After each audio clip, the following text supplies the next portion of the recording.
up, guys? It's Trav with Trav and J Outdoors. So we decided to do a little how-to series because we get a lot of questions on how we tie certain knots or how we do this and that. So we decided to go ahead and start, a little how-to series and just kind of show you all different things we do here on the channel. So the first thing we're going to start with is a clinch knot. The clinch knot is the knot that I use on pretty much anything. So what I'm going to do is kind of show you a little bit how to tie that. So I got my fish string here. So I'm going to take my end here.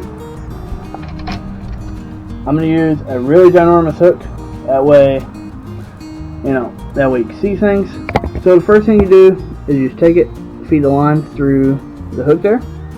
Pull out just enough right there. So just a little bit there.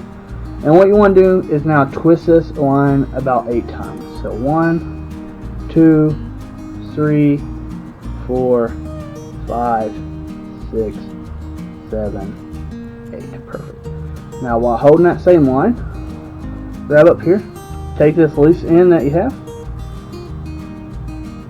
You're going to bring it down here to this little loop at the bottom. So just feed it right through there. Try and get to cooperate with it. Alright. So once you get there, grab that end, and then all you gotta do is pull down on it. So then you got that. I like to pull this up a little bit, pinch that down just a tad. So then your clinch knot's tied.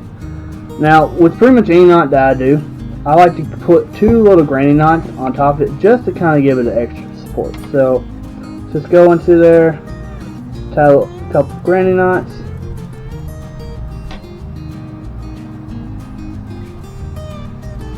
There we go. I'm going to take a knife. I'm going to cut that excess out. I typically recommend keeping a lighter in your tackle box. That way you can burn that in just a little bit. That helps keep it from slipping. But it's really windy, so I'm not going to do that today.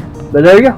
That's how you tie a clinch knot. And this is knot I use on pretty much any lure, any jig head, or anything like that. So I hope you enjoyed this little how-to on the clinch knot. And until next time, guys, keep it real.